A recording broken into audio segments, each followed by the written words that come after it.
here on the sidelines with Scott Allyn, Sports Coordinator Director of Sentara Health. How are you doing? I'm doing great. Okay, so tell me about your role here at the Norfolk Scope for their basketball tournament this year. Basically, we're providing athletic training services for all the teams here at the Scope. Preventative taping before the game, injuries that happen during the game, we help with the evaluation, see if it's something we can do to get them back into the game safely, or advise their coaches or parents on what medical attention has to be provided after the games. Now, if one of the players gets hurt, tell me what happens.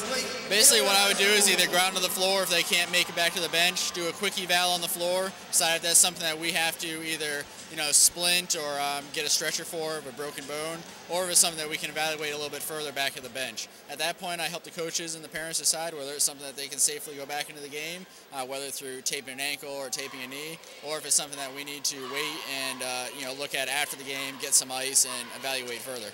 What kind of training do you all have to go through to get ready for a basketball tournament such as this? Well, athletic trainers are all certified, so it's a 4-year degree, and a lot of people go on to master's degrees, and then it's a 3-part exam that you take to get certified. As far as basketball games here, a lot of it is making sure you're prepared and just keeping your eyes on the floor. Kids fall down a lot, and you always got to be ready to make sure it's something that get out there on the floor and help them out, or to see if they get back up on their own. Now, this year's tournament, we're here at a new venue, the Norfolk Scope. Talk to me about the transition from Churchland to here this year.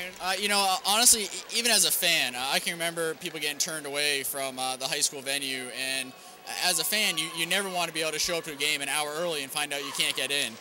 Plenty of seats here. Everybody's been enjoying themselves. The video screen up there is a huge added bonus. The scores that they show on the screens at each end, it's a college atmosphere for all of these kids, and it's exciting for them.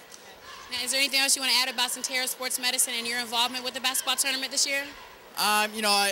Basically, Sentara Sports Medicine, we have athletic trainers in all the Chesapeake high schools, all the Hampton high schools, Matthews High School, and we just help out these kids any way they can and help them be successful as young athletes and hopefully move on to the college level. Well, thank you for your involvement with the Eastern Region Tournament this year. You're watching the Eastern Region Basketball Tournament. I'm Stephanie Sutton, exclusively on Cox 11.